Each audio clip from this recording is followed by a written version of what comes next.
నిన్నగాక మొన్న చిరంజీవి గారు మాట్లాడితే ఈ వైకాపా కుక్కలన్నీ బయటకు వచ్చి మొరుగుతున్నాయి. ఈ సభాముఖంగా అడుగుతున్నా, చిరంజీవి గారు మాట్లాడిన దాంట్లో తప్పు ఏంటి?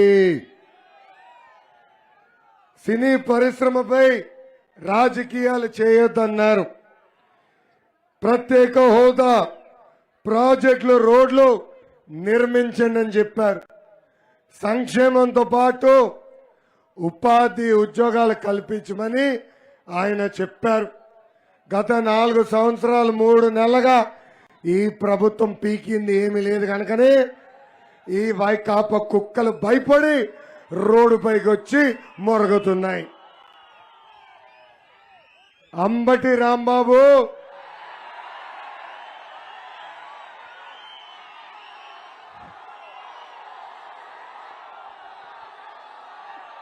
చెప్పమంటారా? వద్దా? అంబటి రాంబాబు డాన్స్ వేసింది నిజమే, అవునా కాదా? అదేవిధంగా సంజన సుకన్యతో మాట్లాడింది నిజం కాదా?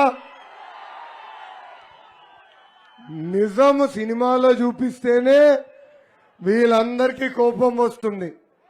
అలాంటిది ఆనాడు చంద్రబాబు నాయుడు గారి పైన, పవన్ కళ్యాణ్ గారి పైన, మీ లోకేష్ పైన లేనిది ఉన్నట్టు సినిమాల్లో వేసినప్పుడు ఈ వైకాపా కుక్కలు ఏం చేసినాయో ఈ సభాముఖంగా అడుగుతున్నా. జగన్ పాలనలో ఆంధ్ర రాష్ట్రం అంధకార ప్రదేశ్గా మారిపోయింది.